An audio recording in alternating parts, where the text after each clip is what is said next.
So ನಿದ್ದೆ ಚೆನ್ನಾಗಿ ಬರೋಕ್ಕೆ ಏನು ಮಾಡಬೇಕು? ಮೊದಲನೇದಾಗಿ ಅಭ್ಯಂಗ.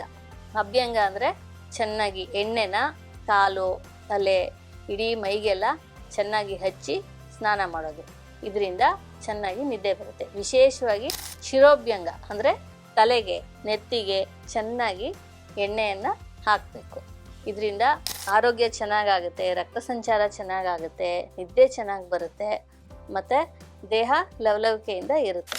ಶಿರೋಭ್ಯಂಗದ ಜೊತೆಗೆ ಕರ್ಣಪೂರಣ ಅಂತ ಹೇಳ್ತೀವಿ. ಅಂದರೆ ಎಣ್ಣೆ ಹನಿಗಳನ್ನ ತಲೆಗೆ ಹಾಕೊಂಡ ನಂತರ ಕಿವಿಗೂ ಕೂಡ ಎಣ್ಣೆಯನ್ನು ಹಾಕಬೇಕು. ಇದರಿಂದ ಕೂಡ ಒಳ್ಳೆ ನಿದ್ದೆ ಬರುತ್ತೆ. ಮತ್ತು ನಸ್ಯ ಚಿಕಿತ್ಸೆ ಅಂತ ಹೇಳಿದ್ನಲ್ಲ ನನ್ನ ದಿನಚರ್ಯದಲ್ಲಿ, ಅಂದರೆ ಮೂಗುಗೆ ಒಂದು 5-6 ತೊಟ್ಟು ಕೊಬ್ಬರಿ ಎಣ್ಣೆ ಅಥವಾ ಎಳ್ಳೆಣ್ಣೆ ಅಥವಾ ತುಪ್ಪ ಇದನ್ನು ಹಾಕೊಳ್ಳೋದ್ರಿಂದ ಕೂಡ ನಿದ್ದೆ ಚೆನ್ನಾಗಿ ಬರುತ್ತೆ.